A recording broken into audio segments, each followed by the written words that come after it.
Merhaba arkadaşlar, yeni videoya hoş geldiniz. Bugün ilk defa DJI Mini 3 Pro'yu uçuracağım. 4K bir video çekeceğiz.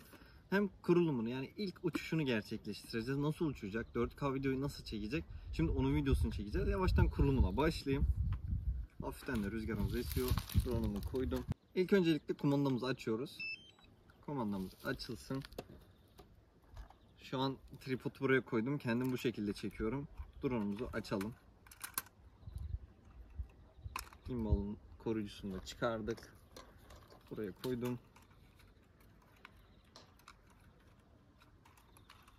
Bu şekilde açtım.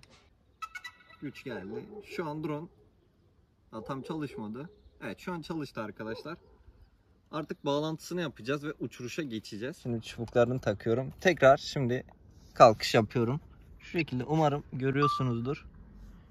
Video başladı. Otomatik kalkışa geçiyorum. Şu an uçtu arkadaşlar. Hafiften artık uçurmaya başlıyoruz.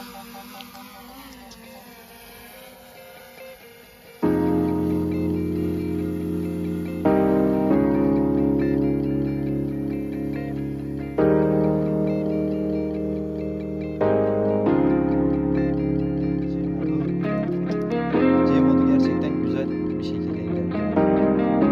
Efsane bir pozisyon.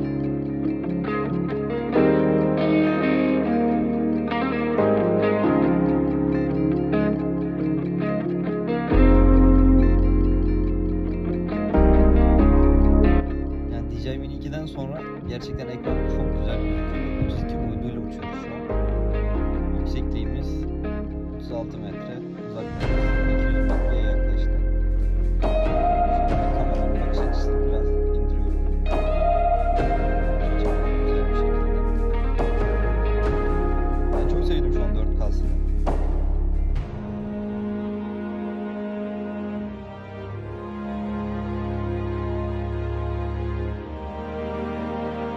Gerçekten sinematiği hakkını veriyor söyleyebilirim.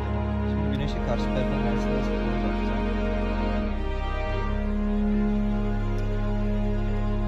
Şöyle bir netleyelim.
Evet arkadaşlar, drone'la uçuşumuz bu şekildeydi. Gerçekten 10 numara bir uçuş var. Ben gerçekten aşırı çok beğendim.